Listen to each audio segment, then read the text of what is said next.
Bismillahirrahmanirrahim. Assalamualaikum warahmatullahi wabarakatuh. Salam sejahtera untuk kita semua. Terima kasih atas kesempatan yang diberikan kepada saya. Pada kesempatan hari ini saya akan mempresentasikan tulisan saya yang berjudul Komik Sejarah sebagai bentuk imajinasi dan kreativitas siswa terhadap sejarah.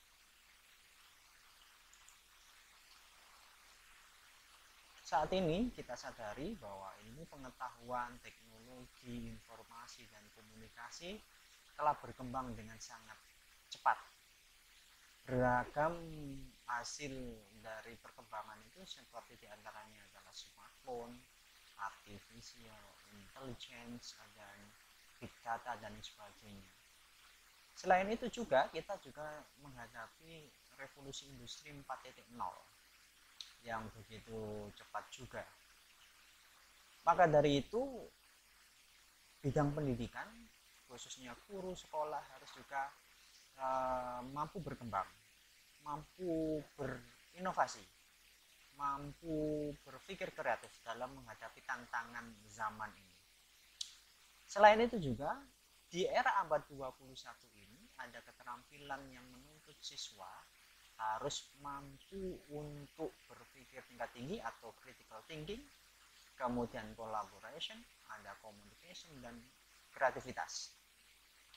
Dalam hal penyampaian ini, mengembangkan keterampilan ini dalam pembelajaran sedikit terganggu karena saat ini sedang pandemi COVID-19 di mana pembelajaran berlangsung menggunakan platform digital seperti WA untuk mengkoordinir atau berkoordinasi, ada juga Google Meet, Zoom, kemudian ada juga YouTube dan lain sebagainya.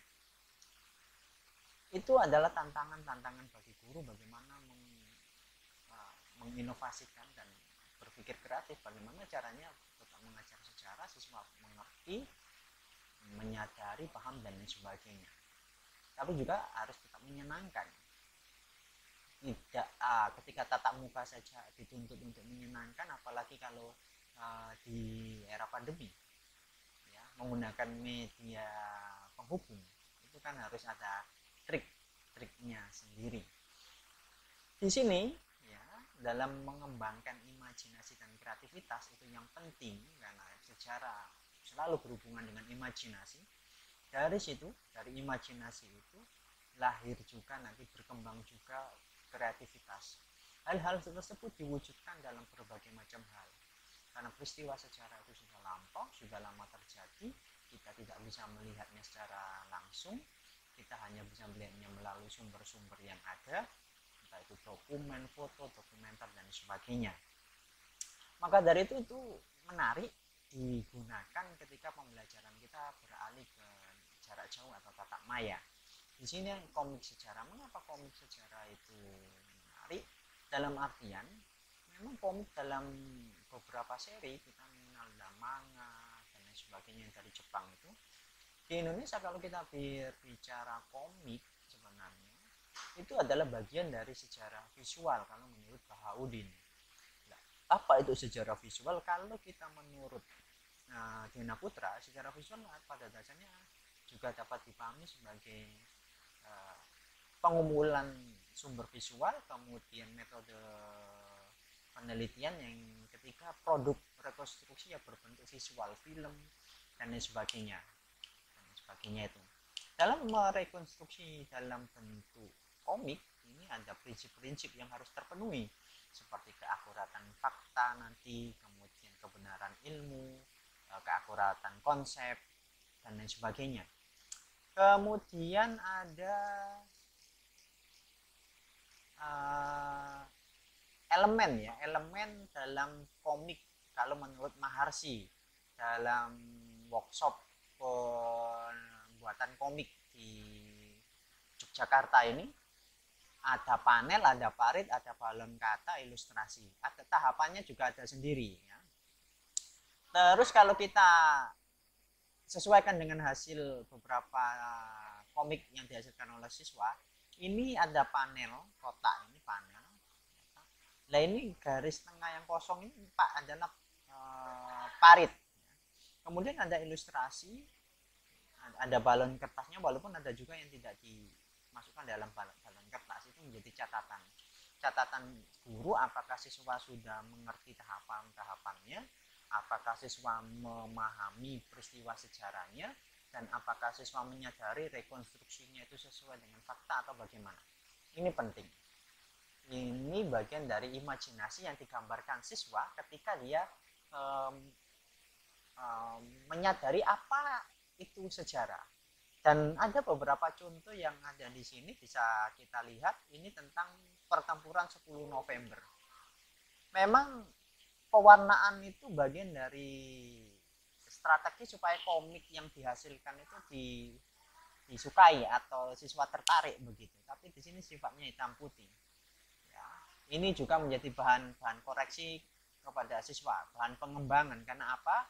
Karena goalnya nanti adalah tentu siswa menjadi paham, mengerti, kreativitas dan imajinasinya tumbuh. Kemudian bakat-bakat ini dapat disalurkan, dapat terus dikembangkan karena ada lomba-lomba yang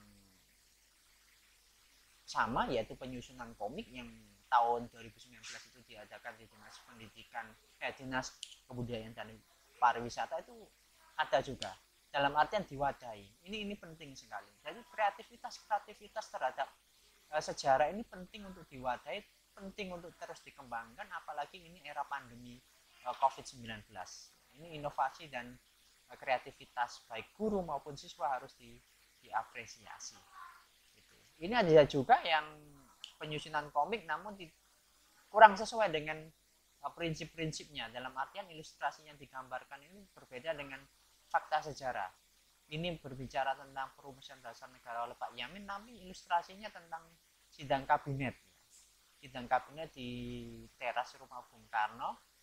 Kemudian ini tentang Bung Karno yang berpidato di muka Istana Merdeka setelah kembali dari Yogyakarta, ibu kota, kembali lagi ke Jakarta begitu. Ini yang perlu ditekankan, perlu diberi catatan kepada siswa apa yang kurang, apa yang sudah bagus. Ini wujud apresiasi terhadap karya-karya mereka.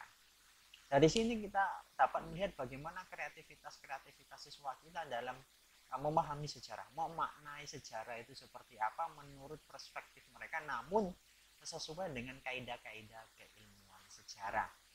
Itu yang bisa saya sampaikan dalam kesempatan kali ini. Kurang lebihnya saya mohon maaf. Wassalamualaikum warahmatullahi wabarakatuh.